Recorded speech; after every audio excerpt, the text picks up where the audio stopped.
Hi everyone, welcome back to my channel. আজকে শেখাবো উল দিয়ে কীভাবে পাখি তৈরি করা হয়। এখানে একটা ব্লু কালারের উলের রিল নিয়ে নিয়েছি। ভিডিওতে যেমন দেখানো হচ্ছে উলটাকে এই প্রসেসে হাতের মধ্যে 12 পাক ঘুরিয়ে নিলাম।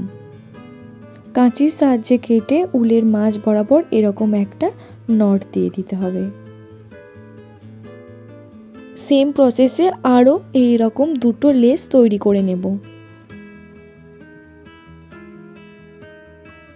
3টে লেস এখানে তৈরি করে নিয়েছি। এরপর একটা লেসের ওপর আর একটা লেসকে এইরকমভাবে প্লাস আকারে রেখে দিতে হবে। ভিডিওতে যেমন দেখানো হচ্ছে স্টেপ বাই স্টেপ সেম প্রসেসে লেসগুলোকে এক একটা করে নট দিয়ে এঁটে নিতে হবে।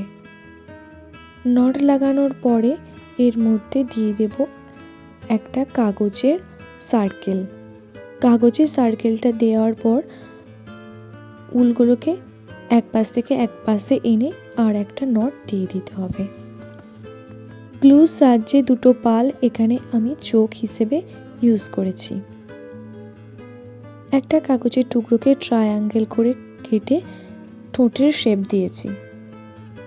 এইভাবে ইজিলি আপনারা বাড়িতে থাকা উলের সাহায্যে এরকম খুব সুন্দর সুন্দর পাখি বানিয়ে নিতে পারেন। ভিডিওটা যদি আপনাদের কাছে হেল্পফুল হয়ে থাকে তাহলে চ্যানেলটা অবশ্যই সাবস্ক্রাইব করে দেবেন।